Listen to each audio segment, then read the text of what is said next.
falo mais, prometo. Hoje eu falo assim, a gente quer que vocês saibam. Então, meninas, o meetup é todo de vocês. Legal, pessoal. Aqui é a Natália. Deixa eu ligar um pouquinho a câmera. Só não vou deixar ligada porque a internet não é muito legal. Boa noite. Então, bem-vindas todas vocês. Quero agradecer as meninas que aceitaram o convite. A gente fez um guia hoje para facilitação sobre essa aplicação do Kanban no time.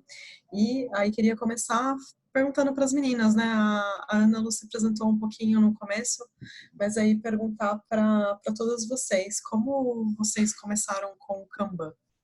Então, quem quer ser a primeira a falar? Vou começar. Eu comecei junto... Na verdade, a Nath, ela é a mentora, né?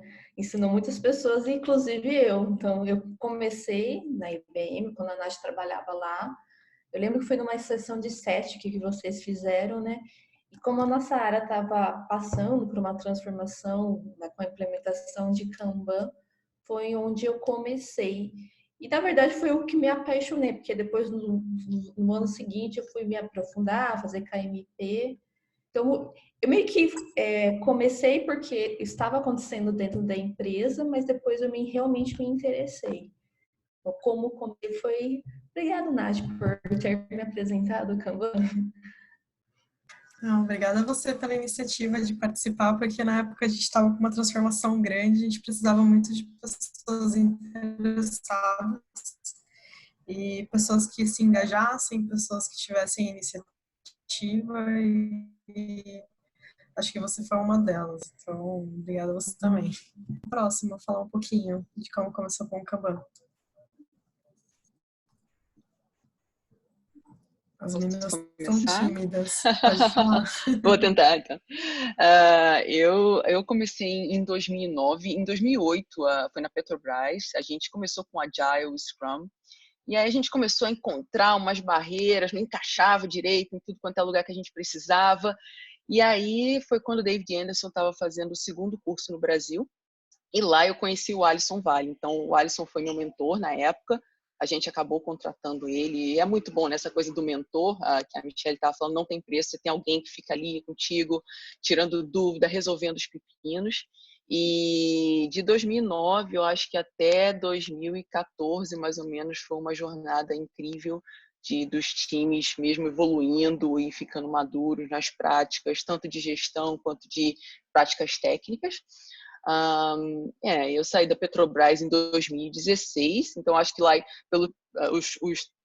nos últimos 3 anos, nos últimos 2 anos eu estou mais como team lead, como liderança de time, mas eu passei uns 10 anos atuando como Agile Coach, no Brasil, na Petrobras, e essa conta não está fechando, mas sei lá, uns dois aqui na Austrália como consultora, e experiências bem diferentes também. É isso. Atualmente eu trabalho numa empresa aqui na Austrália chamada Envato. Para a galera aí de UX que usa WordPress, a Envato ela é dona do Theme Forest. Adoro! Então, eu compartilho também o seu amor, é uma empresa maravilhosa, eu gosto muito de lá. E eu trabalho no Elements, não sei se vocês conhecem, é o serviço de subscrição. Você pode assinar e você tem acesso ao temas, fotos, áudio e tudo. É lá que eu estou agora. Você está como Agile Coach? Não, lá eu sou Dev Team Lead. Então eu lidero uma equipe de desenvolvimento de software. Que massa. Legal. Ana, quer puxar e já falar um pouquinho de você? Eu me formei em computação, né, em 2011 e aprendi Scrum dentro da computação numa disciplina de tópicos especiais. E aí eu gostei muito e resolvi fazer um MBA em gestão de projetos e era gestão de projetos ágil, tradicional. E aí eu abandonei o MBA e comecei a buscar cursos na área de agilidade, porque eu estava numa empresa que trabalhava com times remotos. Então eu tinha equipes nos Estados Unidos, na Índia e na Bolívia. E aí a gente usava Trello naquela época já. em final de 2011, 2012, mais ou menos. E aí a gente já usava Kanban na época, então como os times eram remotos, o software que era desenvolvido era meio que 24/7. Quando o pessoal dos Estados Unidos estava indo dormir, a outra equipe acordava e começava a trabalhar no código, assim. E aí eu gerenciava toda essa galera, junto com os gerentes que tinham lá também em cada equipe. Então, eles já trabalhavam com projetos ágeis, e aí comecei a me especializar também em KMP, AKT, KCP e todas essas letrinhas aí do Kanban, porque conforme eu fui trabalhando em outras empresas, eu já tive mais facilidade de trabalhar com o Kanban, porque eu já vinha do Kanban. E aí, para mim, foi mais fácil. Comecei a migrar várias equipes, inclusive de Scrum para Kanban, ou trabalhar de forma híbrida também. E foi assim, faz tempo já. Eu tava pensando aqui, meu Deus. Legal, obrigada, Ana. Ana Lu, você já se apresentou rapidinho, mas agora tá gravando, agora tá valendo. Fala um pouquinho pra gente como que você começou. Então, eu já trabalho com agilidade desde 2011, né? Aí, antes eu trabalhava com gestão de projeto, mas a gente sempre entregava as coisas, eu entregava aquilo que o cliente queria, daí eu sempre tive interesse de conhecer um pouco mais sobre agilidade e fui aos poucos conhecendo. Daí depois eu vou falar do marco maior, né? Quando eu fui trabalhar no PagSeguro com você aí, eu comecei a conhecer mais de Kanban, né, e tudo mais. Você me deu várias aulas de métricas, de várias coisas sobre estética e tudo mais. Eu comecei a me interessar mais e vi que era uma abordagem mais evolucionária. E também, como eu estava num time de infra, eu achei super interessante que eu podia trabalhar com as classes de serviços e depois mensurar quais eram os tipos de trabalhos que mais vinham e tudo mais. Aí comecei a trabalhar com o Kanban, depois fui fazer os KMP que você tinha me indicado. E hoje em dia eu tento muito ir pela abordagem do Kanban, que eu acho que ele dá uma flexibilidade, e tem tantas cadências quanto o Scrum, e às vezes pelas pessoas não conhecerem, acham que é só Go Horse, e não é o quadro, é o método como um todo, né, do David.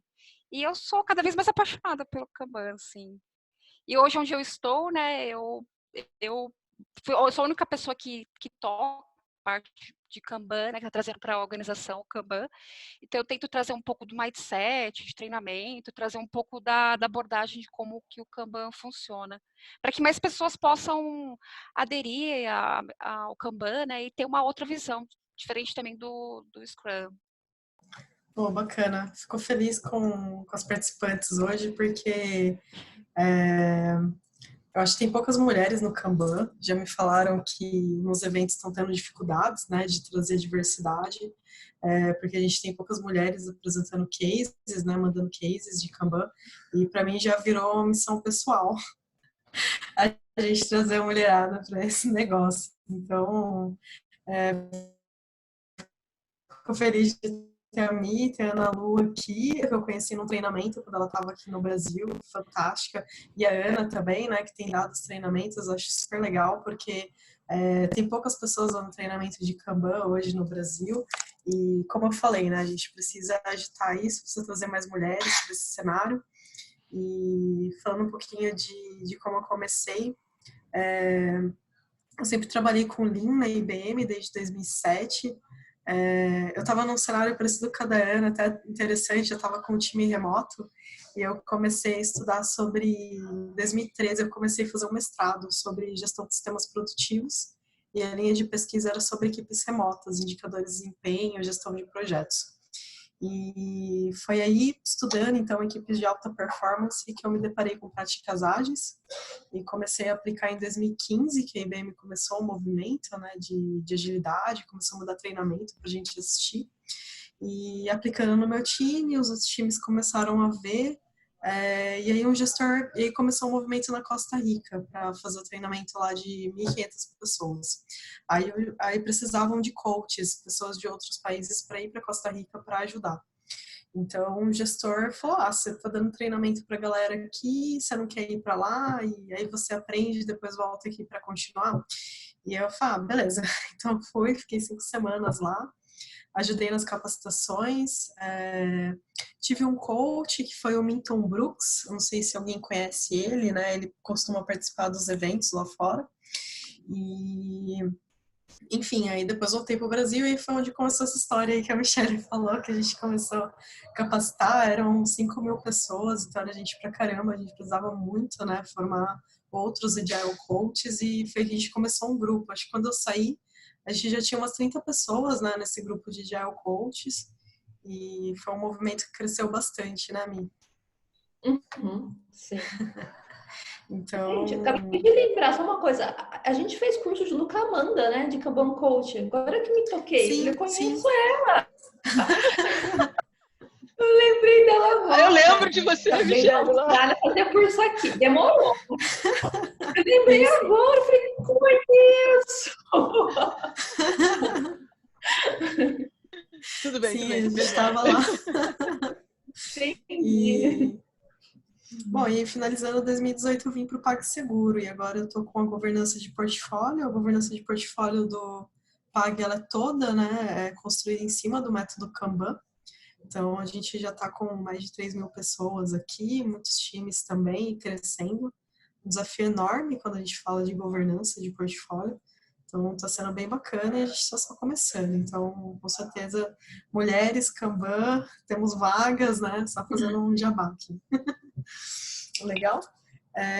Passando para a próxima pergunta. Por que Kanban, né? Tem Scrum, tem Safe, tem 1.000 outras coisas, tem método tradicional. Por que escolher o Kanban? Para quem está começando, né, e está se perguntando aí por que eu devo vir para esse mundo. Quem que vai ser a primeira? Quem quer comentar? Eu posso falar. Tá me ouvindo? Tô sim, fica à vontade. Meu ponto de vista, né, da minha experiência com Kanban, né, é uma abordagem evolucionária, então você não precisa mudar todos os papéis, você começa com a gestão em vista, começa com o processo que você já tem hoje, então eu acho bem interessante, assim, por conta disso, né. Já na questão do Scrum, você tem que mudar os papéis, tem uma curva maior, né, porque você tem muita mudança na companhia, né, então eu acredito que o Kanban, por ser uma coisa evolucionária, e ele fala muito dessa questão de começar com o que você tem hoje, você vai medindo um fluxo, vai vendo as melhorias que você pode fazer, identificando os gargalos, né, e tudo mais. Eu acredito que também é uma boa abordagem, né, para as companhias começarem. Eu gosto porque, como eu sou muito prática, eu gosto de atacar o problema onde ele realmente está, né? Então, ao invés de a gente, como a Ana Lu falou, de se preocupar com papéis, quem vai fazer o quê, horário de coisas, né?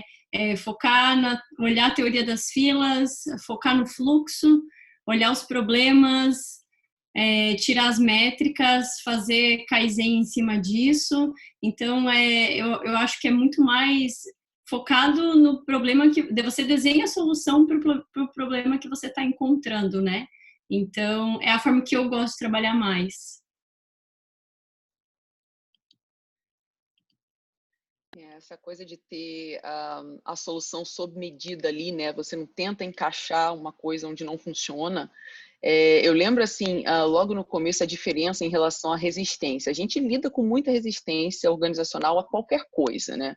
Pode ser muito bom. Eu lembro uma coisa marcante para mim, eu costumava dar curso de Scrum antes, e aí eu passei a dar curso de Kanban, depois eu não consegui voltar a dar curso de Scrum, porque eu não conseguia mais pensar daquele jeito. Acho que a gente deve falar um pouco mais de instalar uma coisa, e aí era notório os alunos, assim, como era muito mais fácil, muito mais suave entender. No curso de Scrum, no começo, 10 anos atrás, era uma brigalhada, o pessoal, o que sou eu aqui? E o tester, ele faz o quê? E o Kanban, não, ele vai, né, como costuma dizer, ele vai ao redor das rochas, como a água, né? É fluido, você não joga tudo para o alto, não considera que está tudo ruim, porque afinal, se a empresa está ali funcionando, tem alguma coisa de bom. Então, aproveitar o que tem de bom ali e ir ajustando, né, aos pouquinhos, onde está a maior dor.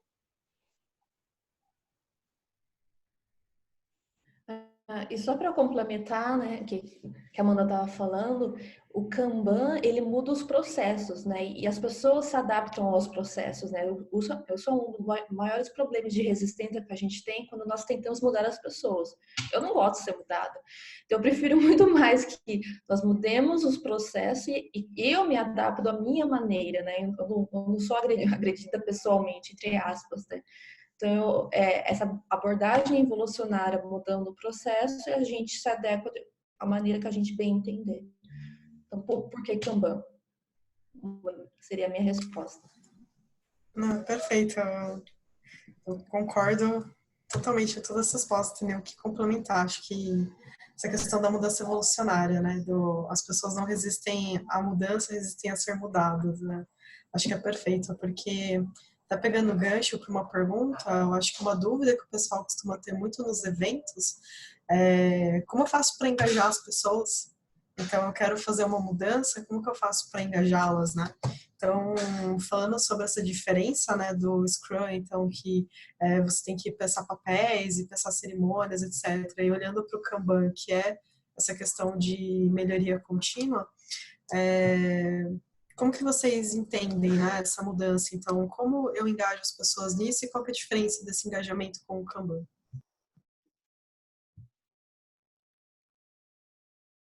Acho que uma coisa até que a gente viu lá no curso, eu, a Natália e a Michele, é uma coisa a identidade, né? As pessoas se sentem ameaçadas quando ela sente que a identidade dela está ameaçada, a segurança dela está ameaçada. Então, quando você propõe uma mudança de papéis, ela sente, não, mas minha identidade aqui, não sei, vamos dar um exemplo, minha identidade é BA. O que eu sou nesse novo mundo? Então, assim, uma das estratégias que eu uso para engajar é ter certeza de que aquela pessoa não está se sentindo ameaçada, do tipo, eu vou perder meu emprego, eu vou perder minha relevância aqui. Então, essa é uma das coisas que eu faço. Tentar fazer as pessoas se sentirem seguras ao longo do processo, que vai ficar tudo bem. Outra coisa também que eu costumo fazer é focar num problema. Porque, em geral, algumas transformações ágeis que vão usar o Kanban, eles já vão direto para o quadro Kanban, né? Vamos usar o post-it, vamos usar o Kanban virtual.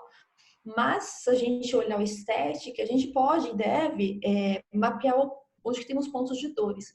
E quando a gente vê onde que estão os pain points e a gente resolve eles, as pessoas que convivem com esses pain points veem que, de fato, está tendo alguma mudança para melhor no dia a dia deles, as pessoas não que deixam de ter resistência, mas pelo menos eles abrem a mente e param, tá bom, deixa eu ver se lança aí o que está acontecendo. Mudou minha vida, né? Então, ao invés de começar, esses são os passos do estético, mas ao invés de começar com o quadro Kanban, por que não focar nos pontos de dores, melhorar a vida das pessoas e lidar melhor com a resistência? Isso foi uma das coisas que eu fiz por aqui. Legal. Alguém quer complementar? Eu queria falar, assim, hoje, vocês estão me ouvindo? Sim. Sim. A minha função é totalmente diferente da de vocês. Eu trabalho na área de suporte. Onde eu trabalho, a gente trabalha numa área que chama Suporte Prime, que é um suporte diferenciado para os clientes que pagam a mais. E aí o Kanban está sendo implementado agora, porque a gente tinha o problema de que a equipe que eu trabalho, a maior parte é sênior, eu sou júnior, estou começando ainda. E como a gente tem uma demanda muito alta, cada um olhava para o seu problema em si. E aí a minha gestora, ela trouxe o Kanban para a gente poder melhorar a comunicação do time e ver, assim, porque a gente coloca cores diferentes nos post-it, a gente ainda não está utilizando ferramenta, a gente tem um quadro lá desenhado mesmo. Então, a gente sabe que o post-it rosa é aquilo que está gritando, e o post-itinho amarelo é o que não está escalado. E aí, a gente teve uma melhora significativa na comunicação, porque às vezes eu bato o olho ali no quadro, eu falo assim, pô, meu colega ali está com 3 ou 2 chamados que está escalado. Será que eu posso ir lá e ajudar ele? Será que, né? O que a gente pode fazer? Aí, e com isso também veio as dailies, né? Que não é muito comum ter essas coisas na área de suporte. E, assim, está sendo uma experiência bem bacana mesmo. A gente pretende, em breve, utilizar mudar aí para uma ferramenta para melhorar o processo. Mas está sendo muito válida a experiência de começar com o Kanban de quadro mesmo, e os post-itinhos lá. Uma coisa que eu faço, eu não sei se motiva, mas é uma coisa que eu gosto de fazer, é treinar mesmo as pessoas, porque quando elas entendem que o formato de fila, por exemplo, de uma fila de mercado, com vários caixas e várias filas, ele é mais lento e menos eficiente do que uma fila única de mercado, as pessoas conseguem contextualizar isso para a realidade delas, né? Então, o que eu gosto de fazer quando começa antes de a gente começar com o Kanban, é passar um pouco de conhecimento mesmo para as pessoas, para elas entenderem a realidade que elas estão vivendo e o porquê que tudo aquilo que elas estão sofrendo no dia a dia, né? Às vezes falta também um conhecimento de base disso, né? E a pessoa tá ali no dia a dia, não para afiar o machado, então não é à toa que eu virei trainer, né? Então eu gosto muito de implementar, de ajudar passando o conhecimento mesmo. Para mim é mais fácil. Legal. Oi? Ia falar também. Eu concordo com a Ana também, eu gosto de dar treinamento pra galera, né? Atualmente eu rodo com o pessoal Kanban com Lego, mostro as métricas no final, eu rodo um expedite no meio do caminho para trazer um pouquinho do mundo real da galera. E eu vejo que eles se engajam muito, eles começam a dar mais ênfase também pro Kanban, da questão de atualização, por conta das métricas, né? E também conseguem entender melhor como que funciona o método. Legal. E falando um pouquinho sobre os pontos que foram colocados, acho legal quando o pessoal comenta essa questão de estar numa área diferente, né, como, por exemplo, operações. Falando um pouquinho da minha experiência, eu comecei como operações mainframe. E na época que eu comecei a aplicar agilidade no meu time, a gente era um time de suporte a middleware. A minha era suporte mainframe, né, sistemas mainframe. E quando a gente pensa em Kanban, até essa questão de cartões, amarelo, vermelho, a gente está falando basicamente de Lean. Então, a gente está falando de uma coisa que começou na indústria, né, e que a gente tem, então, uma ampla aplicação em N tipos de empresa. E quando a gente fala, mas é time de desenvolvimento, para mim, na verdade, a novidade é fazer isso em time de desenvolvimento, porque qualquer outro time fora de desenvolvimento, na verdade, é você voltar para casa, né? Então, você pegar Kanban, pegar ali processos, métricas, etc., e voltar ele para o lugar que foi onde ele nasceu mesmo, porque onde faz muito sentido, né? Você tem áreas de processo, então, o que você precisa fazer? Você precisa mapear o processo. Você precisa ter métricas, você precisa ter melhoria contínua. E aí o Kanban entra, né, com a parte de gestão visual e você tem o método, né, completo. Então, eu acho bem interessante.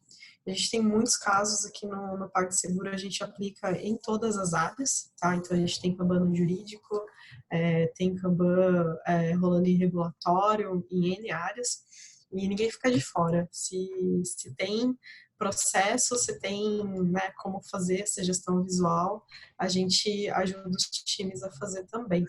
E como o pessoal falou, né, você não afeta a imagem, você não precisa mudar como é a vida das pessoas, porque às vezes você entra em times que tem um ritmo bem louco, né? Então, por exemplo, um advogado, qual que é a vida dessa pessoa, né?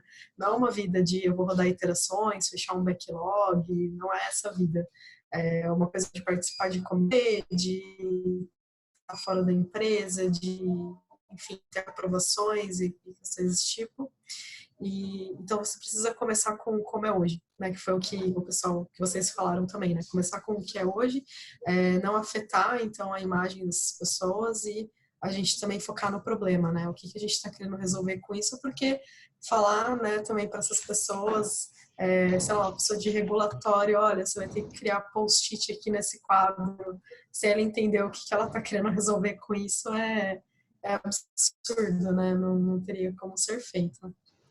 E aí, puxando algumas coisas que vocês falaram, Vocês já falaram duas coisas aqui que talvez o pessoal não conheça. Um é a teoria das filas e o outro static. Aí eu queria que vocês explicassem um pouquinho, para quem não conhece, o que são essas coisas.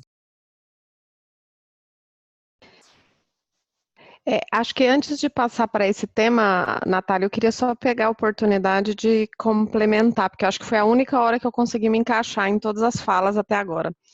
Meu nome é Tatiana, eu trabalho na Unilever e eu sou da área de recursos humanos. Nada a ver com tecnologia. E a gente vem há algum tempo discutindo toda uma transformação em como efetivamente a gente consegue colocar RH com uma mentalidade ágil. E como a gente pode olhar para os nossos processos e trabalhar de uma forma mais agile. Seja com Scrum, seja com Kanban, e até um novo desenho organizacional, de quem são os papéis, quem vai fazer o que dentro dessa organização. Mas vem sendo bastante desafiador, porque eu acho que em alguns momentos a gente pega... É muito difícil pegar toda essa teoria, que é uma teoria de tecnologia, e querer aplicar ela dentro de uma área de negócio. Seja ela RH ou qualquer outra. E ainda mais quando a gente tenta aplicar todas as metodologias ao mesmo tempo. E o sentimento que eu tinha era que a ferramenta mais fácil para a gente começar qualquer coisa era através do Kanban. Porque eu não preciso mudar o papel, porque eu realmente consigo dar claridade, e eu acho que é o que menos gera incômodo na transformação que você precisa fazer dentro da organização.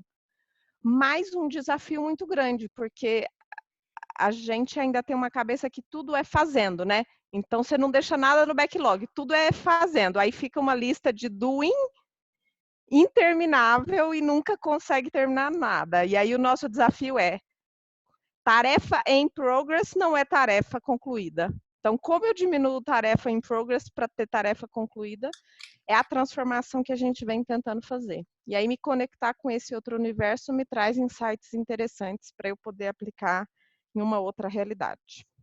Era só para contribuir. A gente fez um trabalho, eu já trabalhei com RH em 2 momentos, né? Então, na IBM a gente rodava, a gente chegou a rodar sessões de 2 semanas de trabalho, tá? Onde a gente fazia mapeamento, chamava focais, né, dos times de RH. A gente fazia mapeamento do processo, identificação de oportunidades, métricas, e aí já fazia uma priorização desses itens, e o que a gente priorizava, a gente já tentava desenvolver dentro dessa janela de 15 dias.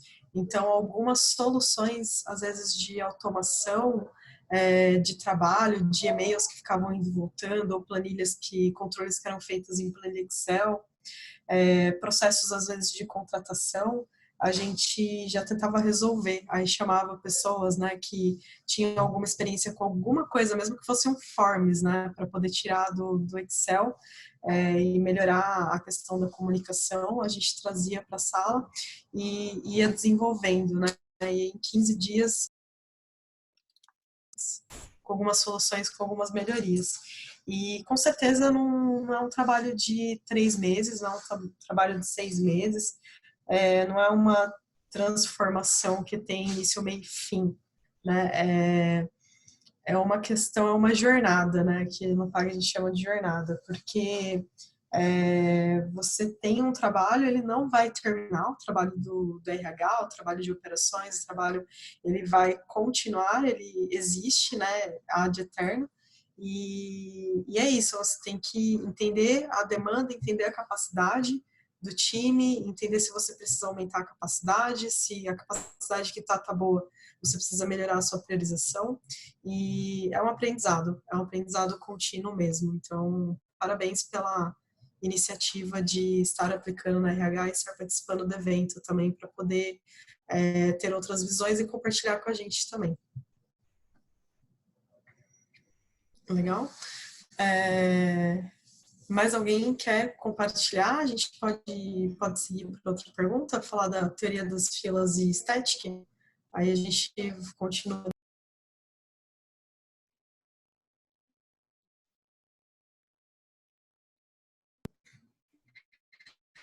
Não fujam, pessoal.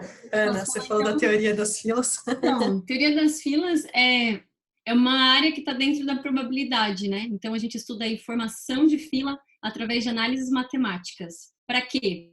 Para a gente atender o cliente de forma satisfatória. Então, pensa você lá no McDonald's, faz um pedido e está esperando o teu lanche. E também tem que ser viável economicamente, né? Então, não adianta você contratar 100 pessoas para trabalhar no McDonald's para poder me atender rápido, né?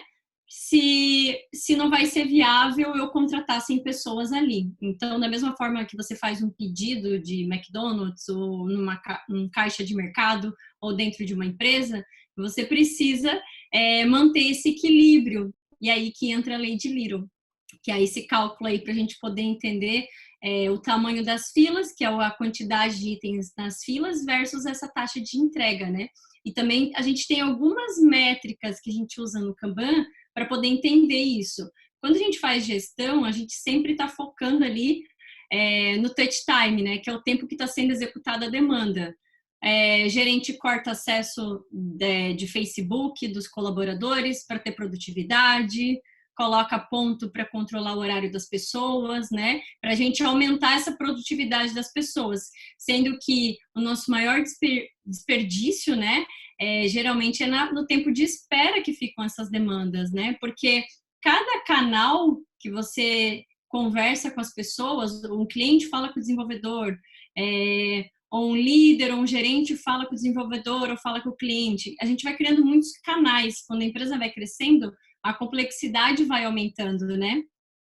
E aí a gente precisa começar a se focar mais nesses tempos de espera, né? Na parte da fila. E não querer, não adianta... E toda vez que a gente cria um canal ou rola uma conversa com um gerente, um programador, gera uma expectativa e às vezes até uma demanda. Às vezes até uma demanda, nem que seja para o cliente não vir mais te pedir aquilo lá, para você automatizar alguma coisa, mas sempre gera uma expectativa. Então, todas essas expectativas geradas, né, fica lá, nessa fila de espera. E a gente fica meio que com uma dívida infinita, né? Backlog altíssimo. É longa aqui, para poder explicar. Se alguém quiser complementar, me ajudem aí. Eu queria complementar um pouco, Ana. Eu acho que, assim, como a Natália estava falando, Lean, essas coisas elas estão aí há muito tempo, né? Desde a Segunda Guerra, a teoria de filas é usada em trânsito, em mercado, em tudo. A grande sacada do Kanban com K maiúsculo e criado pelo David Anderson foi notar que isso servia também para trabalho do conhecimento, que é o que a gente faz, que é pedacinhos de conhecimento, que é o que a gente tem no post-it, e provavelmente muitos de vocês, quando vão implementar Kanban, o pessoal, mas e o tamanho das histórias? É pequeno? É grande? Vai funcionar, a teoria da fila vai funcionar, porque ela funciona para o motoboy com uma pilha de coisa na mão, que fica 1 hora no caixa, e com uma pessoa, com a gente, que vai pagar só uma conta lá, a teoria é a mesma. Então, a grande sacada foi essa, e às vezes é um dos pontos que às vezes é difícil do pessoal entender, e o treinamento ajuda muito, né? Fazendo simulação, que eles podem sentir que aquilo realmente funciona. E esse viés, a gente tem esse viés fordista, né, de pessoas especialistas. Com 18 anos, a gente tem que escolher uma faculdade, depois a gente tem que fazer uma especialização e procurar um emprego naquela faculdade que você se formou com aquela especialidade, né? Então, a gente tem esse viés. Eu acho que o jeito de trabalhar na fábrica, quando começou a crescer empresas de software, eles deram um Ctrl+C, Ctrl+V ali na forma de trabalhar. E é isso que a gente tem hoje, né? Então, é claro que, graças a Deus, aí teve o Scrum se popularizou muito, né? E ajudou as pessoas a verem que o trabalho do conhecimento, ele tem que ser visto de uma forma diferente, né? Das pessoas se ajudando, atuando onde estão os gargalos ali, o excesso de trabalho, dependendo da sua fila ali da equipe, né? Não trabalhar de uma forma tão individualista.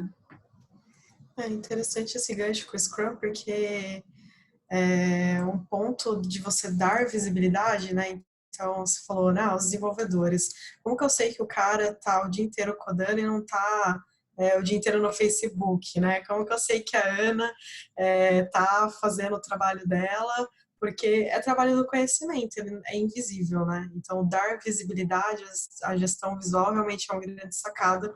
Vamos colocar esse trabalho num post-it, a gente vai acompanhar o andamento dele, a gente acompanha que ele está sendo feito. E se eu identifico, se eu mapeio o processo e identifico os gargalos, esses tempos de espera são o que justificam que eu tenha um time multidisciplinar.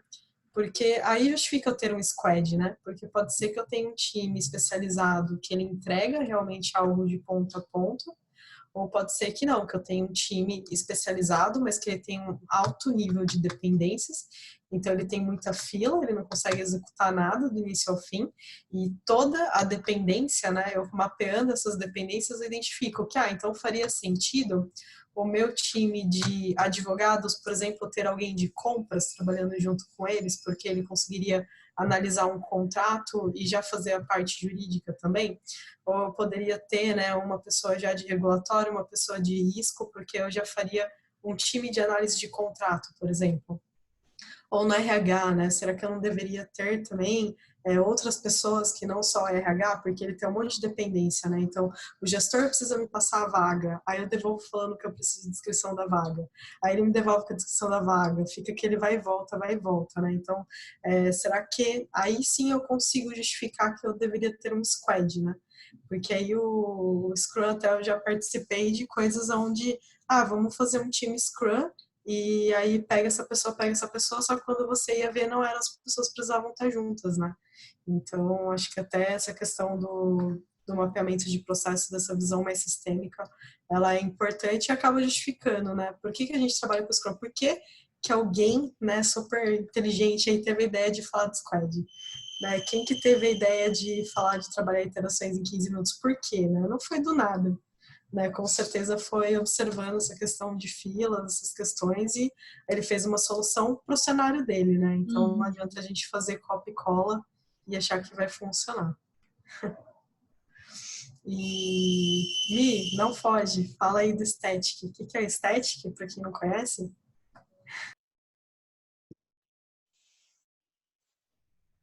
Peraí que minha internet tá... Vou fechar minha câmera que fico travando. Static é uma abordagem sistêmica, tem alguns passinhos que o David Anderson sugere, eu não vou lembrar todos de cabeça, mas eu sei que é procurar insatisfações do cliente, ver análise de demanda, capacidade, e tem todos os passos, né? E quando eu comecei a ver sobre isso, eu estava passando por uma transformação ágil, e a gente sempre se questiona, quem é Agile Coach, de mas o que eu faço, né? A gente sempre espera, a gente tá meio acostumado de ter uma receita, né? Só que não existe isso, cada cenário é diferente e eu fiquei me questionando, né, como fazer. E na época o Milton trabalhava junto com a gente e a gente começou... Eu estava estudando KMP, ele também estava na vibe, e a gente começou a ver que se a gente reordenar os passos do Static, adaptando, vendo no nosso cenário, daria certo. E foi isso que nós fizemos. Por isso que eu falei que uma das abordagens para evitar a resistência seria justamente de visualizar os pontos de dores, fazendo um VSM, não necessariamente já criando diretamente o quadro Kanban. Porque a área que eu estava é uma área de suporte, onde conhecida por pessoas bem mais sêniores que trabalham lá, né? Imagina uma garotinha chegando lá falando que eles teriam que usar Kanban. Então, ninguém iria ouvir. E essa abordagem justamente junto com eles, analisarem, fazerem VSM, escolherem um processo que eles sentem maior ponto de dor e, de fato, melhorar o dia a dia deles, de resolver isso, foi uma abordagem usando Static que deu muito certo, né? Depois de 7, 8 meses é quando a gente começou a falar de, ei, vamos agora visualizar o que você está fazendo dentro de um quadro Kanban. Então, Static, para quem está começando nessa jornada e quer conhecer um pouco mais, eu realmente sugiro de como começar a analisar o cenário com algumas informações e colocar a mão na massa. Legal, Mi, valeu. E para a gente finalizar essa discussão aqui, para a gente partir para as perguntas, né, do pessoal que está assistindo, queria fazer um especial aqui para o mês das mulheres, né? Como é ser uma mulher trabalhando com o Kanban? A Mi comentou aí, né, de chegar uma mulher na área, o que essa garotinha vê aqui, né? O pessoal lá, 20, 30 anos, tem a sua idade de experiência, e aí você chega lá para ajudar a melhorar o processo. Como que é essa realidade hoje? Até para a gente falar um pouquinho dos desafios, né, de ser uma mulher na área, e também conquistar algumas para virem para a área, né? Tipo, o que tem de bom também em estarmos nessa área do Kanban? O que vocês acham? Eu acho que não importa qualquer área que a gente vá, primeiro a gente tem que provar o nosso valor. Pelo fato de ser mulher, com certeza, duplica, né, o trabalho, mas as pessoas só confiam na gente quando a gente mostra que de fato é confiável. Tem essa parte, mas também eu acho que o fato de ser mulher ainda complica mais. Então já é difícil você conquistar o seu valor, porque a pessoa deve confiar em você e te respeitar. E o fato de ser mulher, eu acredito que é uma barreira maior. Vou falar que eu não sofro preconceito, porque é mentira. Agora eu trabalho com pessoas fora do Brasil, da Índia, dos Estados Unidos, mas principalmente da Índia. Eu já fui várias vezes postada com atitudes preconceituosas que você até se questiona, né, se você falou alguma coisa errada, né, essa maneira de se postar. E eu realmente vejo que está faltando mulher, não somente no Kanban, mas em várias áreas, né, por aí onde que eu estou, né, eu estou na área de TI, mas eu vejo que qualquer área que a gente tem que provar o nosso valor e é um pouquinho mais complicado porque eu sou mulher. Obrigada, Mi. É uma pergunta delicada, né? Obrigada por compartilhar. Alguém mais quer compartilhar com a gente? Bom, eu fiz computação, né? Eu estudei com muitos meninos, após também, sempre trabalhei bastante na área mesmo, fui programadora, depois gestão de projetos.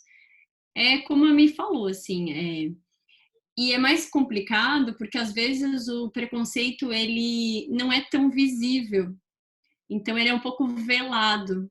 E aí você fica na dúvida em relação a algumas atitudes que acontecem, se foi por conta de algum preconceito ou não.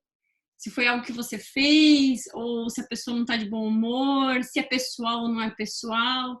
É um assunto bem delicado mesmo, mas eu já fui mais inocente, sabe? Aí depois que com mais mulheres na área trabalhando, assim, a inclusão ajudou muito, sabe?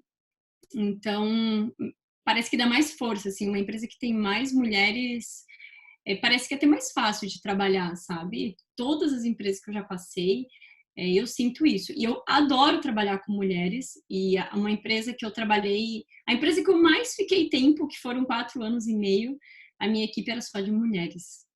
E era incrível, assim, era mais fácil, a gente se dava bem e não tinha algumas coisas que eu percebi, assim, em outras empresas que eu passei, sabe? Mas acabou, né? Infelizmente eu saí, era um projeto temporário. Temporário de 4 anos, né? Legal. Eu vou compartilhar um pouquinho do meu. Não é justo, né, perguntar para vocês e não falar, mas eu já passei por muitas coisas. Então, até por isso que para mim é muito importante a gente falar sobre. Quando eu fiz faculdade, eu acho que tinham 3 mulheres na sala quando eu fiz faculdade, porque TI, né? Quando eu fiz técnica em informática também. Então, sempre foi uma questão de minoria. Eu acho que talvez as pessoas não entendam o quanto é importante você ver alguém lá na frente, né? À frente de uma mesa, à frente de uma palestra, falando e você se identificar com uma pessoa. Então, ver que é uma mulher, né? Então, essa questão da representatividade, eu acho que às vezes é difícil, né, as pessoas entenderem, e é difícil mensurar mesmo, porque não é exatas, né? A gente está falando de humanas aqui, então é difícil mensurar o quanto é importante. E aí, como todas as áreas que eu trabalhei eram homens, eu já passei por situações, por exemplo, de ficar muito tempo esperando por uma promoção e sem saber, né, o que eu estava fazendo de errado, etc, para não conseguir, até que um belo dia a pessoa me fala que, eu não acho que mulher serve para liderança, né? Então, acho que a gente, infelizmente, é muito questionada quanto a se a gente realmente deve estar no lugar que a gente está. A gente e é velado, né? As pessoas não falam, elas apenas questionam, dando treinamentos, tendo que lidar com muitas pessoas, né? Então, esse volume alto, né? Mais de 5.000 pessoas. Eu escutei coisas do tipo, quem é você, né? Para vir aqui falar para mim, porque eu já tenho, né? Sua idade de experiência. E eu falar para a pessoa, tudo bem, então vem aqui e você puxa isso, né? Já que você tem tanta experiência. E a pessoa fala, não, também não quero. Né? Então a pessoa ela não quer colaborar, ela não quer ajudar, ela só quer realmente causar. Então é muito complicado. Mas eu vou te falar que uma coisa que eu entendi um pouco, assim, depois que eu fiz o processo de coaching, sabe? De entender que às vezes o problema tá na pessoa, não tá em você, né? Então, me ajudou muito. E esse falou ali, né, de ficar esperando uma promoção. E a gente ia falar, ficar esperando chamar um diretor no invite ali, né? Para poderiam aparecer na reunião que eu marcava. E também, se a gente cai de novo no problema de que quando você olha, toda a gestão são homens, toda a diretoria são homens, e conheço também mulheres que passaram por situação de ficar como essa pessoa, né? Que só serve para marcar a reunião, que só serve para buscar um café, e mesmo sendo parte do time, sendo parte da entrega, ser tratada dessa forma. Então, eu acho que sim, isso ocorre, não é exclusivo do Kanban, como a Michelle falou, isso é em todo lugar. Então, eu acho que é ainda mais importante da gente discutir esse tipo de tema e trazer mais mulheres, né? Eu acho que a gente só resolve isso fazendo com que haja igualdade. Então, um time com 10 pessoas, como que a gente faz aqui para ter 5 mulheres ou, sei lá, né? Deixar um pouquinho mais justo isso, um pouco mais igualitário para todos. E na gestão, acho que também tentar preparar mulheres para a gestão, né? Então, para a gente conseguir, não vai ser para amanhã, mas a gente precisa algum dia fechar esse gap de pessoas que estão na liderança, né? Então, acho que a gente capacitar outras mulheres para trabalhar com o Kanban, acho que esse é um caminho, né, para quem quer fazer gestão. Então, os treinamentos, né, que vocês dão, as coisas que a gente faz dentro da empresa e a gente prestar atenção no que a gente pode impactar, né, porque acho que a gente tem muita oportunidade, às vezes não visualiza. Acho que tem muita mulher aplicando coisas legais de Kanban e não estão falando, né, então elas estão ali no time e talvez não vieram hoje, talvez não mandaram uma palestra esse ano no evento, então a gente achar, né, vamos caçar essas pessoas e vamos trazê-las para participar também. Alguém mais quer comentar alguma coisa antes da gente passar para as perguntas? Legal, Lu, você quer puxar as perguntas que o pessoal mandou? Oi, Nath, eu estava com o slide aqui conectado, acho que caiu. Deixa eu conectar. Ah, tá. Voltou. Vou sharear aqui, então.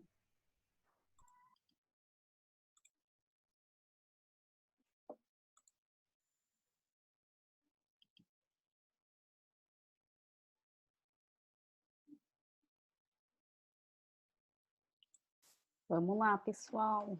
Queremos perguntas aqui. Para quem não está acostumado aqui com o slide, a gente tem aqui a parte de votação, então deem os seus votos durante as discussões aqui. Vamos indo, né, uma pergunta atrás da outra, aqui pela prioridade. Então, vamos começar aqui. Como são feitas as métricas usando Kanban?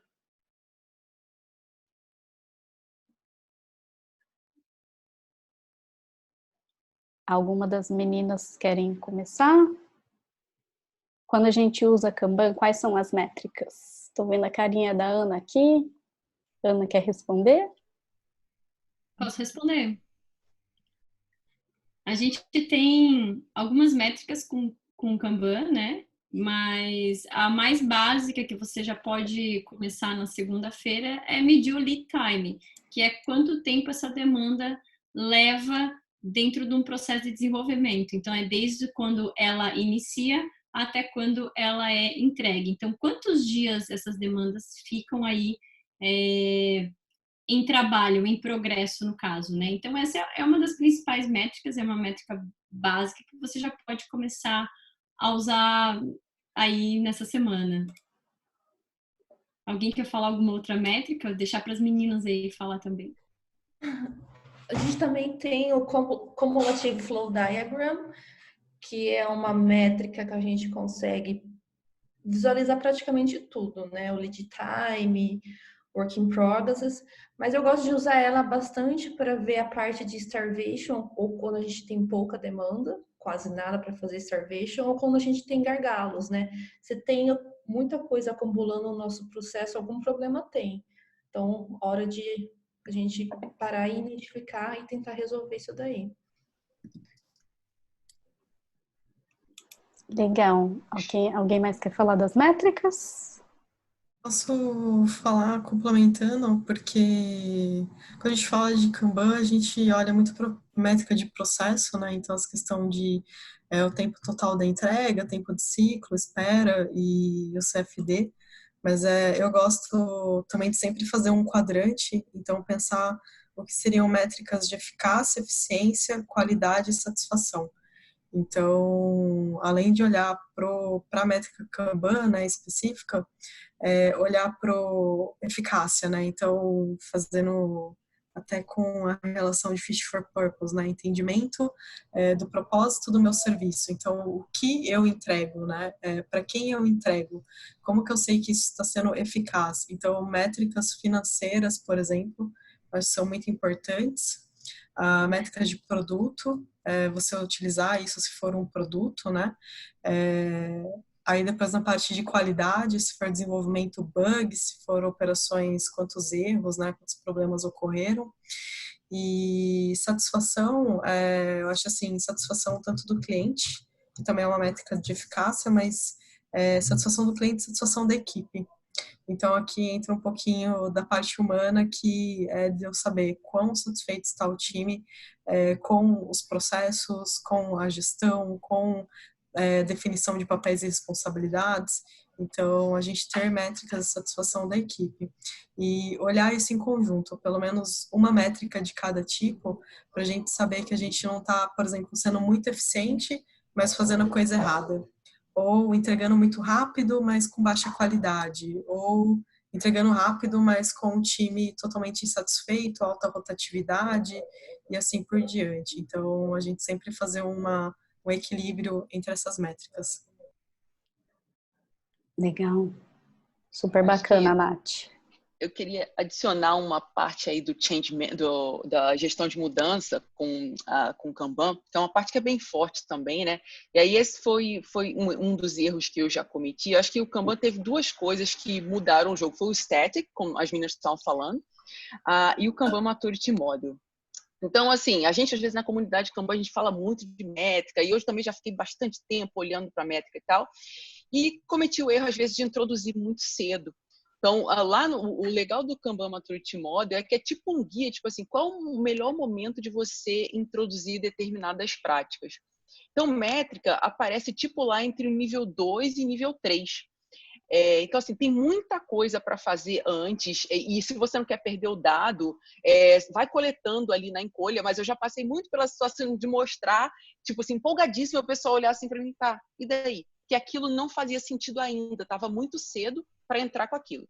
Então, a visualização, tem muita coisa que já se ganha com a visualização antes, a pessoa entender o processo, já teve situação da mudança acontecer sem precisar fazer nada.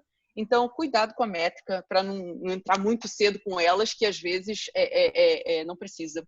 E no Kanban Maturity Model dá umas sugestões legais, eu acho, de como abordar isso. Concordo. Eu também sempre falo para o pessoal não se apegar muito a métricas. Se você quer medir, meça, mas deixa escondidinho, até porque métrica de 1 a 2 semanas a gente não tem como aferir muito bem esses dados, né? Então, o ideal é que o time não fique também, sai desenvolvedor, entra desenvolvedor, cria muita volatilidade, né? Então, fundamental, princípio de métrica, você precisa ter uma equipe estável ali, né? E você precisa de um histórico, para daí, então, você conseguir ter previsibilidade das demandas. Às vezes a gente começa a usar o Kanban e as pessoas, então tá, então agora a gente vai parar de estimar porque vai ter o histórico. Não, calma aí. Vamos continuar como a gente faz hoje, né? Começa com o que você tem hoje. Vamos coletando as métricas aqui na surdina. Depois que a gente tem um bom volume, aí sim a gente consegue fazer as métricas, tá bom?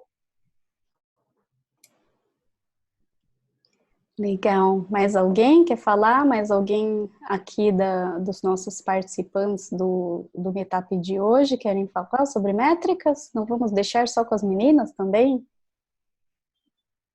Alguém? Tá todo mundo muito tímido hoje. Então, vou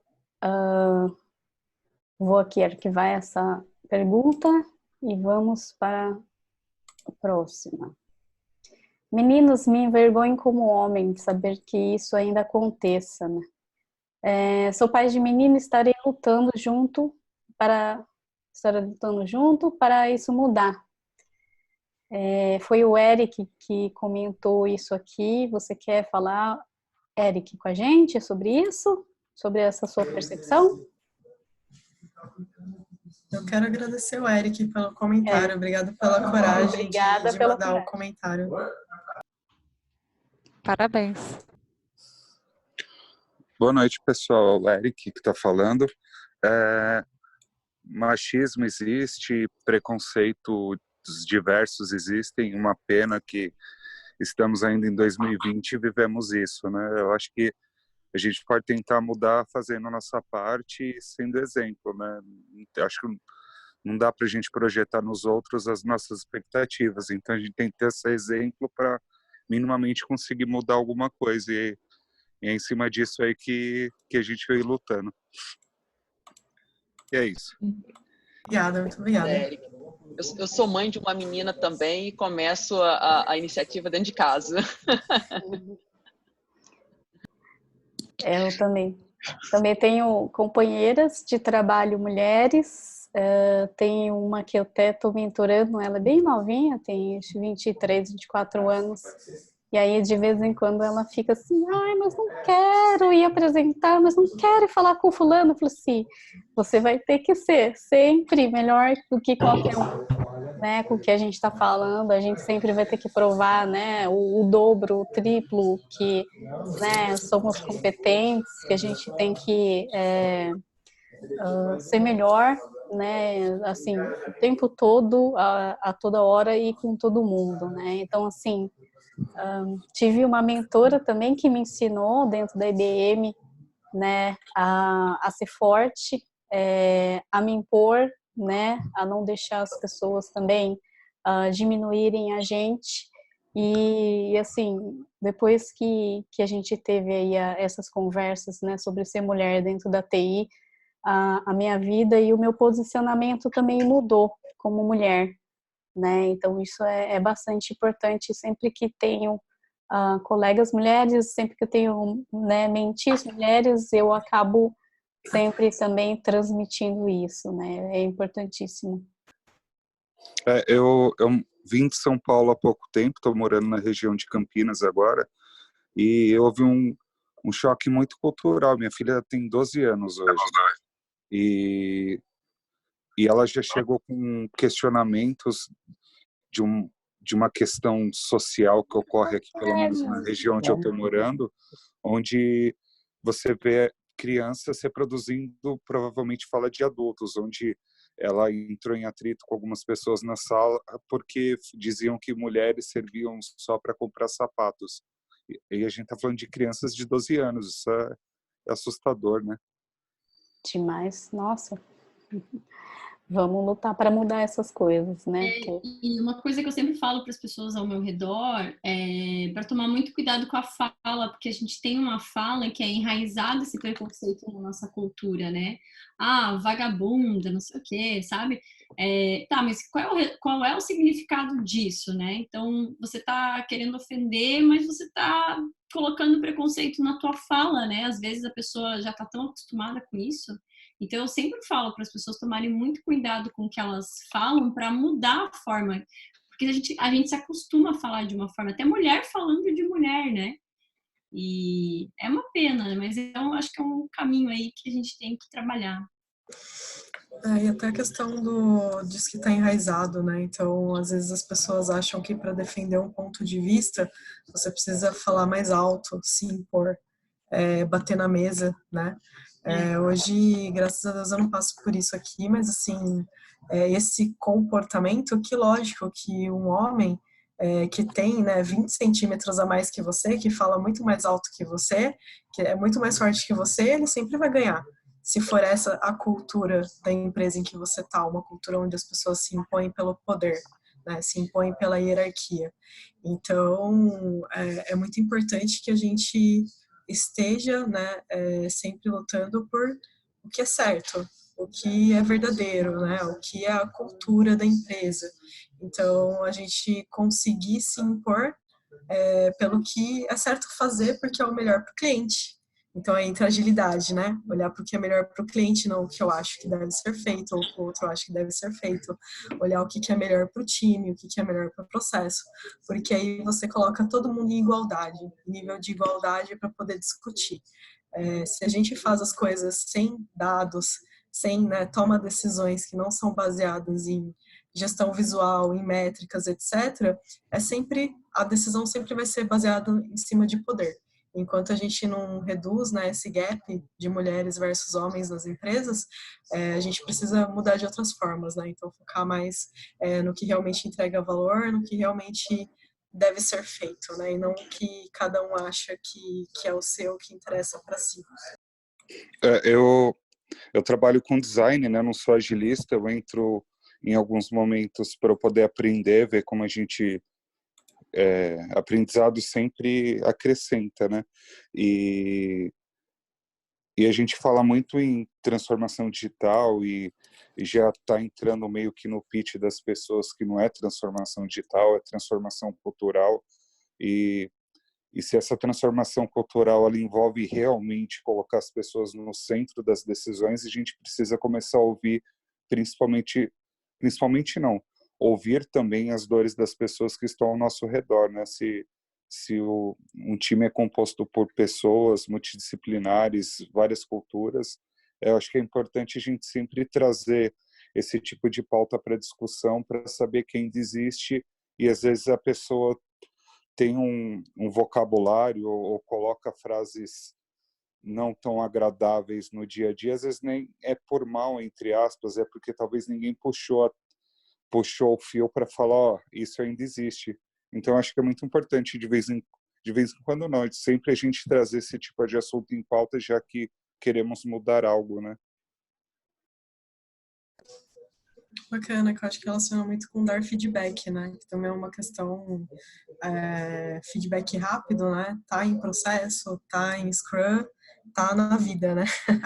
Tem que dar feedback. A pessoa às vezes chegou até aqui sem ninguém nunca falar pra ela, né? Tipo, olha, isso daqui não é legal quando você fala, ou não me sinto bem.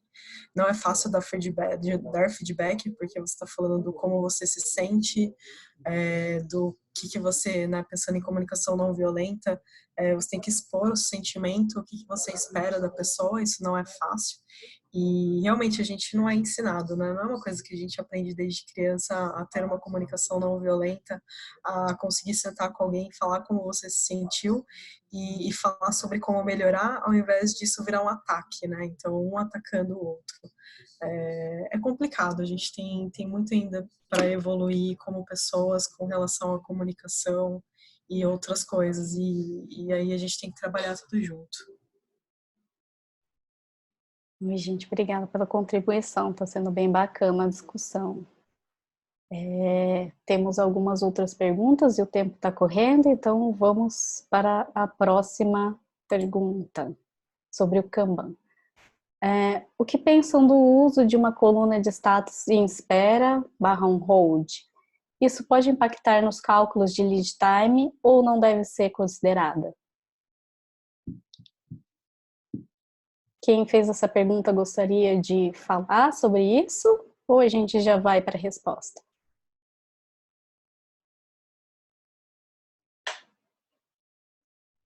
Bom, acho que a gente pode ir pela resposta. Quem quer começar? Amanda, você tem algum exemplo aqui de coluna on hold, em espera? Eu acho, assim, antes dessa pergunta, tem que analisar qual é a situação. Primeiro, se faz sentido ter aquela coluna ali. Em geral, quando a gente tem uma coluna de espera, um hold, é porque a gente quer mostrar alguma coisa, normalmente se sabe que o trabalho vai parar ali, né, que vai engargalar ali.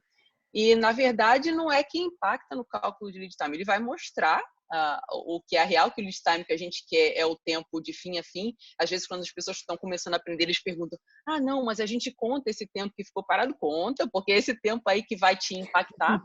E, em geral, a coluna essa coluna de espera, a gente acaba usando para calcular a eficiência de fluxo, né? Então, uma maneira bem simples aí de calcular a tua eficiência, se o percentual de tempo que o teu trabalho fica parado. Então, às vezes, a gente acaba usando um jeito bastante simples de calcular quanto tempo ficou parado nessas colunas de on-hold. Então, tudo depende. Depende do teu contexto e o que você quer mostrar. Outra forma que você pode fazer é entender que o on-hold, né, o em espera, ele é um status da tua demanda, né? Não, ele não é uma fase, né? Eu estava desenvolvendo e aí criou uma dependência ali, por exemplo, um bloqueio e eu tenho que esperar uma outra equipe liberar lá uma demanda, né? Então, se você transforma isso em fila, tem que ter muito cuidado para você não perder o histórico, em qual fila você teve essa espera, né? Você pode também sinalizar, deixar na fila que está e fazer uma sinalização que está em espera, colocar a data e horário que começou, por exemplo, né? Para poder fazer esse cálculo também. Então, é uma outra opção que você pode fazer, transformar essa demanda ele não é uma fila, né? Ele não é uma fila de trabalho. Eu até comentei no último KMP que eu dei que se fosse um queijo, um vinho que ele tá maturando ali em espera, tudo bem, você está tendo um progresso. Mas se ele está extremamente parado ali, né? Então a gente tem que sinalizar isso de alguma forma. Legal. Alguém mais quer compartilhar com a experiência aqui com alguma coluna parecida? Eu só ia complementar o que a Ana disse, eu concordo, mas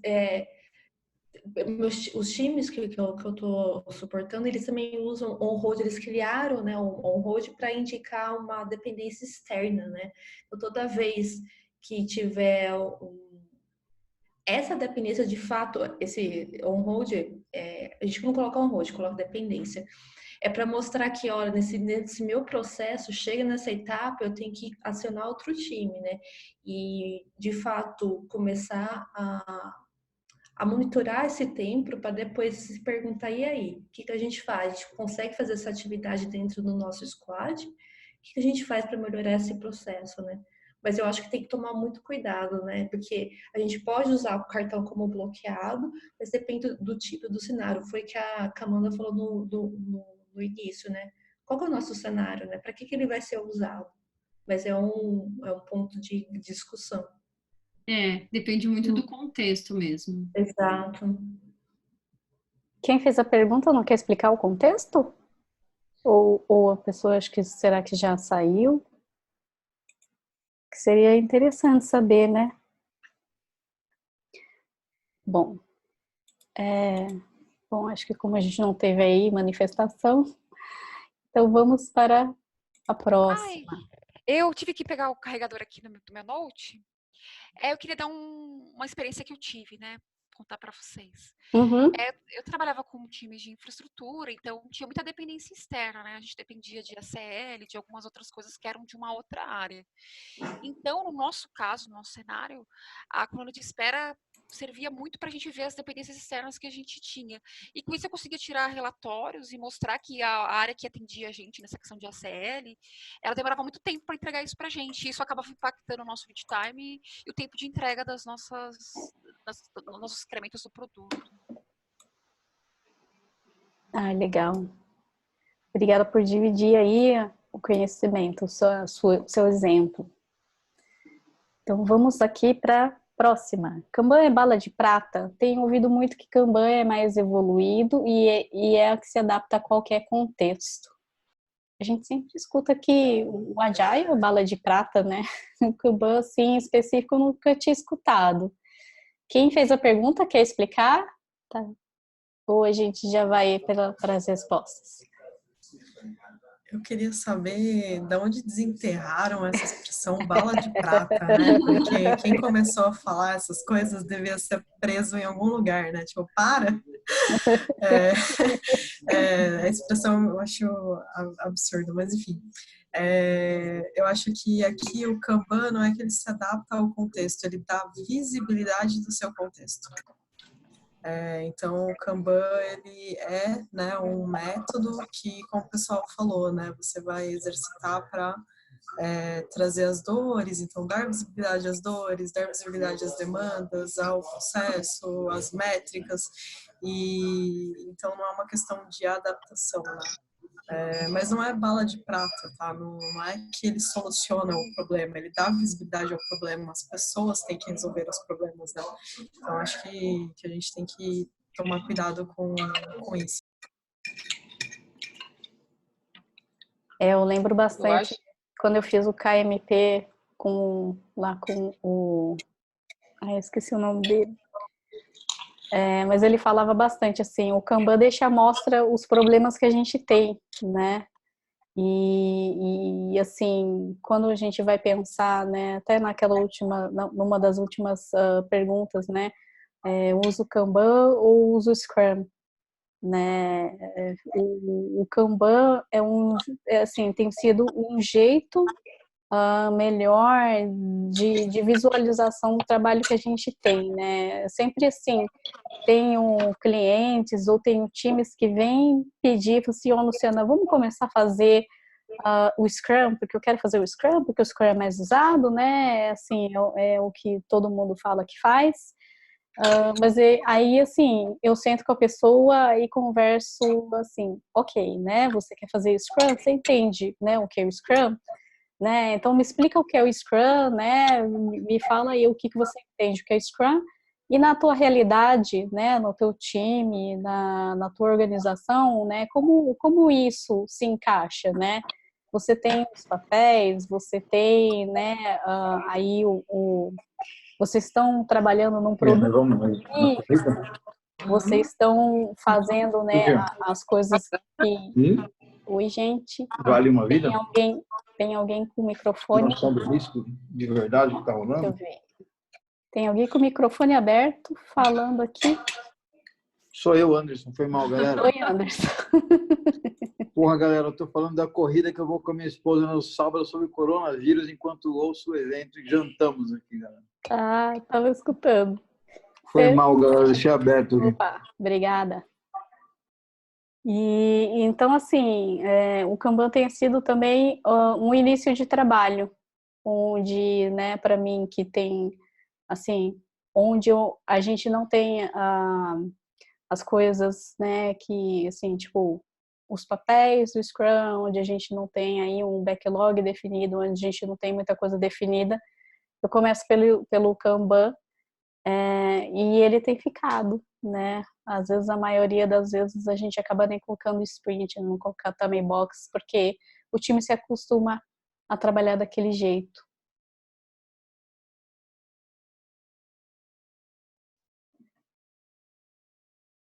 Eu tô olhando para a frase e eu prestei mais atenção nessa Kanban mais evoluído. E aí eu estava pensando aqui que o Kanban ele se define como um método que é evolucionário. assim, dá para entender um pouco. Eu também não gosto dessa coisa de bola de prata, você tem a solução definitiva, é muito forte, né? O nosso mundo é muito complexo para ter uma coisa que vai resolver tudo. Mas eu acho que, eu diria assim, que o Kanban é um método muito robusto, justamente por ele ser evolucionário, mas ele também é evolucionário na sua própria definição. Então, o Kanban ele vem crescendo. Você vê que Kanban é muita coisa hoje. E a evolução vem de identificar as dores do uso na guerra, né? No campo de guerra. Então, por exemplo, um exemplo recente que a gente tem, os primeiros cases de Kanban era muito focado no downstream, né? Em aumentar a eficiência e tal. E aí vem a questão do Kanban upstream, porque o gargalo se moveu agora para o início. A gente meio que já sabe muito bem como fazer isso aqui. Então, isso é um corpo de conhecimento que continua evoluindo. Eu penso que ele é robusto porque você pode começar de qualquer lugar. Então, se você tem acesso ao time, você começa do time. Se você tem acesso ao portfólio, você começa do portfólio. Vai ser muito mais... o teu poder de atingir é muito maior. Mas eu acho que daí que vem essa coisa. Principalmente o pessoal que está dentro da comunidade entende o poder que tem ali quando comparado com as outras abordagens que a gente tem aí no meio de Agile. Então, a minha teoria de onde vem esse sentimento de por que o Kanban é uma bola de candidato. Achei bem legal essa colocação, porque realmente, né, pensando nessa evolução, o fit for purpose, né, porque aí eu olho muito para métricas de processo, preciso olhar mais para o que eu estou entregando para o meu cliente, e o flight levels, né, que é a questão de como que você aplica e pensando no portfólio, né, saiu do up, eu tenho várias cadeias, né, de valor, vários downs e ups, e eu preciso organizar isso, né, então flight levels, acho bem bacana, porque a gente está aplicando de tudo aqui, e é bem isso, né, a gente acha que faz muito bem no downstream, lógico, né, a gente tem muita coisa que a gente vai aprendendo com os times, tem muita coisa ainda para falar sobre tempo de espera, de redução de gargalo, etc, mas a gente sabe como fazer, né, e aí o desafio vai movendo e o pessoal vai trazendo essas práticas, né, o fit, o flight, e daqui a pouco aparece mais alguma coisa. E acho bem legal, sempre me mantenho atualizada, porque é essa troca, né, que ajuda a gente a evoluir junto com o método.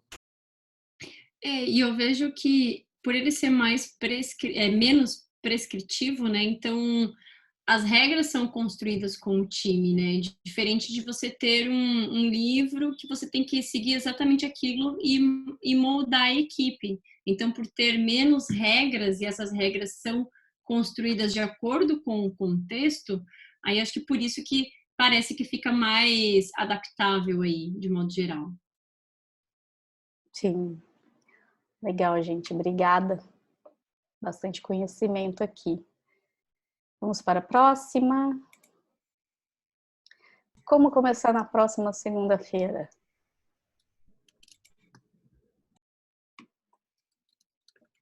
Quem colocou essa participou de KMP, né? Então, eu pensei na mesma coisa. Como começar amanhã? Estamos na quinta, né? Como chegar sexta-feira e começar? O que vocês acham? Bom, eu sempre começo fazendo um mapeamento. Boa noite, pessoal. Posso me apresentar? Sim, Francisco. Eu sou aluno da Ana Soares. Oi, Ana, boa noite. Boa noite. Começar na segunda-feira com muita fé, porque não sei o que vocês acham, mas esse impacto do coronavírus, ele vai trazer uma série de problemas aí para a economia mundial e também para a economia brasileira. Já estou sentindo reflexos disso. Eu estou em busca de trabalho. Algumas vagas em que eu me candidatei já congelaram. Eu gostaria de saber de vocês o que vocês acham disso. Boa noite. Adicionou bastante complexidade aqui no Como Começar na segunda-feira. Olha, aqui a gente não teve efeito disso ainda, tá? A gente tem muita vaga, a gente não tem 100% trabalho remoto. Eu acho que uma coisa que afeta bastante a economia é você entrar em desespero, né? Então, essa questão de, vamos parar tudo e todo mundo se trancar em casa, eu não acho que é isso que resolve, né? Enfim, então acho que a gente tem que tomar muito cuidado. Amanhã eu vou estar aqui no trabalho, segunda também, e se eu fosse começar, né, amanhã com alguma coisa de Kanban e algum time me procurasse, deixa eu até pensar se algum time me procurou essa semana. Eu acho que eu começaria no entendimento do problema, que foi o que a Michelle falou, né? Entender qual que é o problema que a gente quer resolver. Começaria por aí para a gente começar um trabalho maior.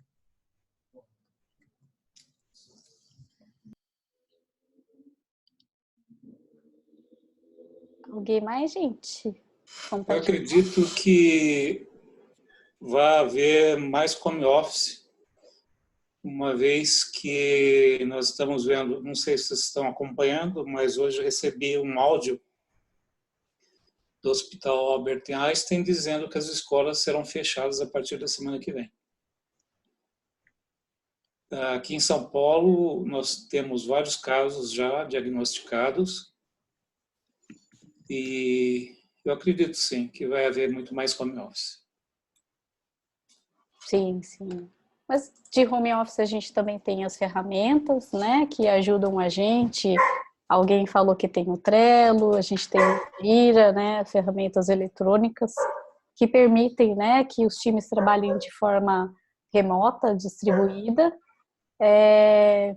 Se o quadro tiver, por exemplo, dentro, né, grudado na parede, eu acho que assim, hoje aqui em São Paulo, pelo menos nos clientes que eu tenho trabalhado, a gente não tem tido ainda, né, essas iniciativas de não ir para o escritório, né, tá todo mundo indo, tá todo mundo trabalhando, mas assim, não é tão difícil também a gente tirar uma foto e cada um sabe o que faz, né? Cada um sabe, cada participante do time sabe em que estava trabalhando, né? E provavelmente tinha já alguma próxima atividade em mente. Então, assim, a comunicação sempre é crucial para fazer com que a gente trabalhe, né, de modo mais eficiente.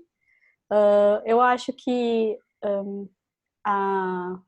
essas ferramentas de colaboração hoje, né, aqui como a gente está usando o Zoom, tem o Webex, tem o Skype, tem o Mural, tem, né, N ferramentas de colaboração que existem disponíveis no mercado hoje, né, e muitas delas são free trial, então você não precisa gastar para utilizar, também ajudam nessas situações.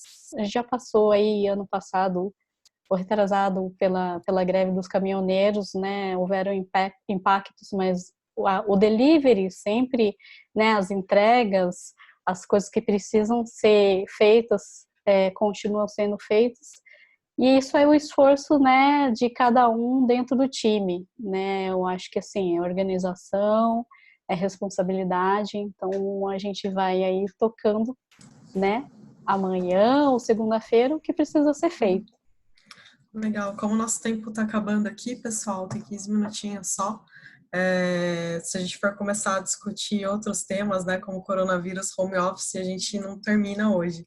Então, só para a gente voltar no escopo da nossa discussão, vamos voltar aqui para o tema do Kanban e aí perguntar se as meninas querem adicionar mais alguma coisa ou se querem responder. Aí eu acho que essa daqui vai ser a última. Afinal, o Kanban é ou não é ágil? O que vocês acham? Eu acho que essa é polêmica, né? Quem colocou que queria causar, com certeza. Concordo, amiga. Eu sempre peço para definir. Eu acho que se a gente pensar usando o que a galera da Kanban University fala, o Kanban alavanca práticas ágeis. Não é igual à agilidade, né? Mas aí eu acho que eu estou pensando no que o pessoal do Kanban University fala.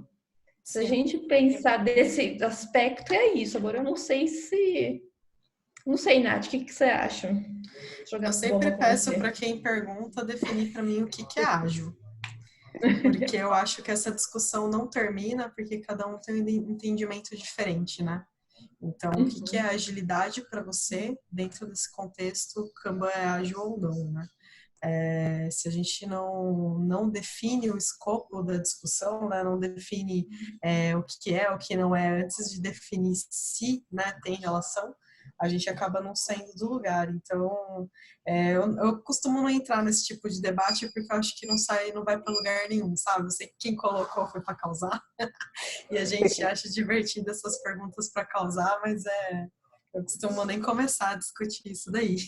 Vou deixar a Ana e todo mundo aí, Ana Lu também, se quiser adicionar alguma coisa, o que vocês acham? Pra gente finalizar. Esse assunto é bem polêmico, né? Não foi o Rodrigo Yoshima que entrou anônimo aí, não? São as pimentinhas do remoto, Nath. Pimentinha do remoto. Eu sei que tem um pessoal remoto aí escondido mandando pergunta. Acho que foi o Yoshima.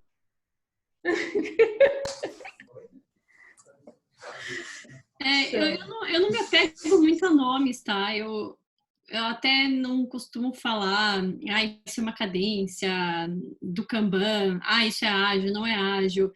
Eu falo do formato de trabalhar no dia a dia, o que já deu certo na minha experiência, né? Então, eu não me apego muito aos nomes, sabe? O que está dentro de um guarda-chuva e o Lean é ágil, o Lean está fora do ágil, é paralelo. Eu acho que é uma seara já para filosofar mesmo, né? Essa aí eu acho que é uma questão de conveniência, dependendo do que você quer fazer. Acho que tinha uma diferença. Ágil, em certos lugares, já está ganhando uma má reputação, porque já tem muita coisa que não está legal. Então, atualmente, eu acho, inclusive, às vezes, nem usar nada, nem usar nem Kanban nada, porque as pessoas elas ficam com uma resistência, às vezes, não injustificada, porque passaram por uma experiência, um agile coach que foi lá e impôs, sei lá, modelo Spotify. Então, eu não sei se é ou se não é. Daqui para frente, eu acho que talvez desassociar não seja tão ruim assim, porque eu acho que o Kanban vai ajudar a elevar as coisas que os movimentos ágeis originais, como for e como está no manifesto, não conseguiu atingir realmente o ponto. Acho que é mais assim, é uma nova geração, é uma evolução, como eu estava falando antes, eu acho que é uma abordagem robusta. Então, assim, hoje em dia, se eu vou num cliente, alguma coisa assim, eu prefiro desassociar, porque já tem muita frustração. Legal, Amanda. E aí é interessante dividir, então, uma estratégia de marca, né? Então, eu ter uma estratégia como empresa de desassociar, como a Amanda falou, né? Para eu poder conversar com o cliente e tal, que é diferente de ficar discutindo o que é o método ou o que é um framework, são discussões diferentes, né?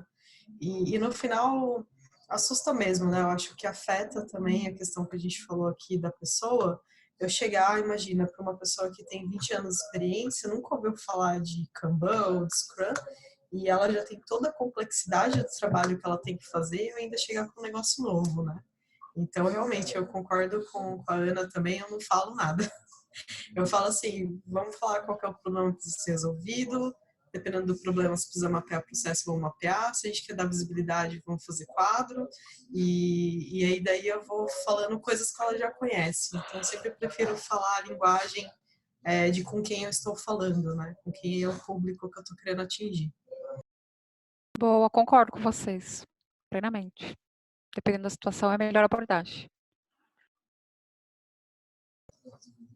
Lu, quer fazer um encerramento? Sim, vamos lá para os slides de novo, que a gente tem... deixa eu só tentar sair daqui.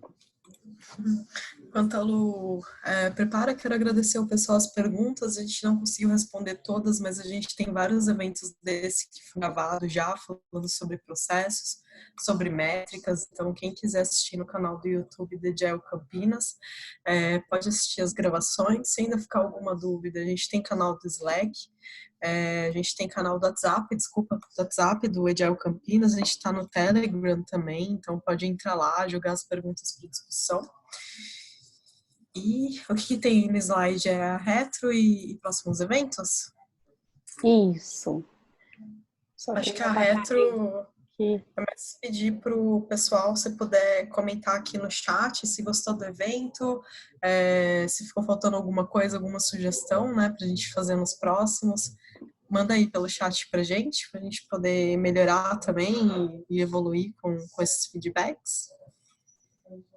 E aí, próximos eventos presenciais. Tá todo mundo vendo? Sim, Lu, até para falar, esses eventos, a gente entre hoje e amanhã deve tomar uma discussão, uma decisão se a gente continua ou não, tá? Por causa da questão de que outros eventos estão sendo desmarcados pela questão do coronavírus. A gente está conversando com as empresas, né? Então, que vão receber esses eventos para verificar qual a decisão delas quanto a isso. E se o evento continua ou não, tá? Então amanhã a gente deve ter novidades sobre isso. Tá bom. E vamos divulgar nas redes sociais assim que soubermos, né, das respostas. E para encontros, né, para encontros que não tem aglomeração, transmissão de vírus, a gente tem aí os próximos, né, dos mês das mulheres. Dia 19, semana que vem, para começar a palestrar, né? Para quem quer aprender a palestrar. A Nath falou hoje, né, que assim, quanto mais mulheres a gente estiver fazendo Kanban, quanto mais mulheres a gente tiver como, né, gestoras, líderes, quanto mais mulheres a gente tiver no palco, é melhor. Então, aí, uma boa oportunidade em aprender, né, em como formatar uma palestra, em como a gente, né, começa aí a planejar, né, as palestras, né, que tem algumas coisinhas aí que a gente tem que se preparar um pouquinho antes para conseguir fazer. E aí no dia 26, né, encerrando aí esses encontros remotos dos mês das mulheres, a gente tem o tema de carreira de PO, né, que a gente está falando aqui bastante de agilidade. O primeiro foi de líderes, né, para Scrum Masters e gerentes. Hoje a gente está falando de Kanban. O próximo para palestrar e aí carreira de PO para encerrar. Estou vendo que aqui o Agile Day também vai ser redefinido também, né, Nath? Então, isso aqui a gente não sabe o que vai ser. E você quer falar aqui do seu livro? Sim, sim. Pessoal, hoje a gente não vai ter sorteio por causa do tempo, tá? A gente tem mais 4 minutinhos aí só. Mas para fazer um jabá, a gente acabou falando um pouquinho sobre trabalho remoto. Então, tem um livro de equipes virtuais ágeis. Para quem tiver o interesse, ele está disponível no Olimpub. É baratinho, R$25, então procurem lá e participem dos próximos eventos, porque a gente está fazendo sorteio então dos livros e na próxima semana deve sair também o livro físico para quem tiver interesse em comprar o físico para leitura, tá? Então do livro hoje seria só isso. Obrigada, Lu. Imagina.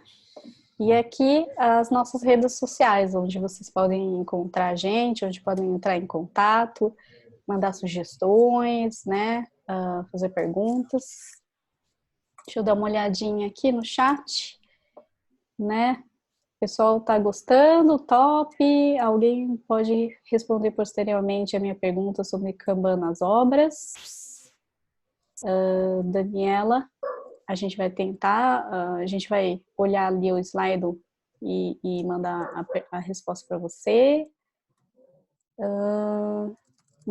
Responder as perguntas no segundo momento. Online. Gente, eu acho que Obrigada, então, pela presença de vocês, um público muito bom, acho que as meninas arrasaram aqui falando sobre Kanban. Eu tenho aplicado também Kanban, mas não sou, assim, não tenho tanta bagagem, assim, e aprendi bastante com vocês hoje. Obrigada, meninas. Gostariam de falar alguma coisa para a gente encerrar aqui? Agradecer as meninas terem aceitado o convite, né, pessoal? Muito obrigada, é muito importante para a gente estar organizando aqui o evento, ter pessoas como vocês falando e dando Pessoal, exemplo. eu gostaria de agradecer, estou de bicão aqui das meninas, mas sempre que houver a oportunidade, eu agradeceria se me convidasse. Muito obrigado. Eu gostaria de agradecer a Nath, também ter participado junto com as meninas, acho que é sempre bom troca de conhecimento e agradeço aí pelo bate-papo, muito obrigada e quero participar mais da comunidade de vocês, Nath. Obrigada também, prazer. Conhecia já a Natália Michele, prazer conhecer a Ana Lu e a Ana Soares. Quero encontrar vocês em outros eventos por aí. Prazer, Amanda, foi um prazer também conhecer você. Também quero agradecer. Obrigada, meninas, pelo convite. Foi muito bom. Conheci mais mulheres aí na área de Kanban. Adorei. Como que essas feras não se conheciam, né, gente? Que isso? Legal, vamos continuar trocando. Vamos cabanizar as organizações aí. Obrigada, pessoal. Fechou. Boa noite para vocês. Até o próximo evento. Tchau, gente. Obrigada. Tchau, gente. Até mais. Tchau. Até mais.